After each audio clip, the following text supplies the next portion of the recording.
کہ be be عائشہ صدیقہ رضی اللہ تعالیٰ عنہ فرماتی ہیں کہ مدینے کے حجرے میں 2 مہینے چولہا نہیں جلتا تھا اور پورا گھرانہ صرف 2 کالی چیزوں پر وقت گزارتا تھا، اپنا زندگی گزارتے تھے۔ وہ کون سی تھی؟ عربی میں اسے الاسودان کہا جاتا، یعنی کھجور اور پانی۔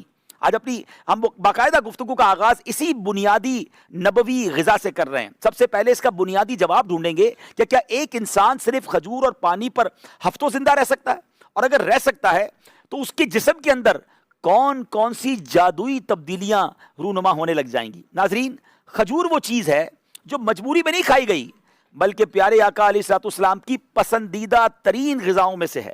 صحیح بخاری اور مسلم میں ایک انتہائی مشہور حدیث ہے جس کے راوی حضرت سعد بن ابی وقاص رضی اللہ تعالیٰ عنہ ہیں۔ آپ نے فرمایا کہ جس شخص نے روزانہ صبح کے ساتھ 7 اجوا کھجوریں کھا لی اور اس دن اسے نہ کوئی زہر نقصان پہنچا سکتا ہے اور نہ کوئی جادو۔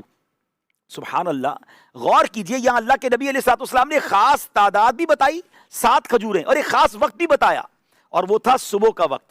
ایک اور روایت میں نبی پاک علیہ الصلوۃ والسلام فرماتے ہیں اجوا کھجور جنت سے ہے اور اس کے اندر زہر سے شفا ہے۔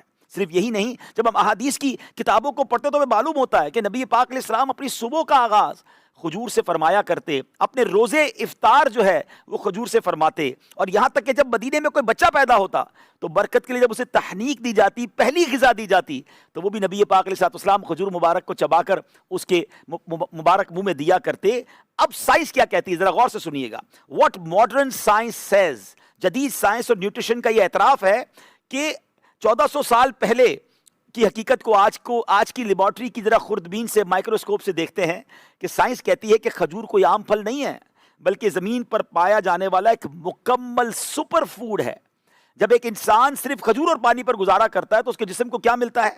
آج کے دن ہم تھکتے ہیں نا تو ہم کیا کرتے ہیں؟ چائے، کولڈ ڈرنک، کافی، انرجی ڈرنک کا سہارا لیتے ہیں جس میں ریفائنڈ شوگر ہوتی ہے۔ وہ شوگر ہمارے خون میں انسولین کا طوفان کھڑا کر دیتی ہے، شوگر لیول شوٹ کر جاتا ہے، انسان دوبارہ تھک جاتا ہے۔ لیکن کھجور کے اندر جو مٹھاس ہے نا وہ نیچرل ہے، اس میں فرکٹوز اور گلوکوز کا ایک ایسا متوازن امتزاج ہے جس کا گلائسیمک انڈیکس بہت کم ہوتا ہے۔ اس کا مطلب یہ کہ کھجور کھانے سے جسم کو فوری طاقت تو مل جاتی ہے، لیکن خون میں شوگر کا لیول اچانک خراب نہیں ہوتا۔ یہ انرجی آہستہ آہستہ ریلیز ہوتی ہے جو انسان کو گھنٹوں متحرک رکھتی ہے۔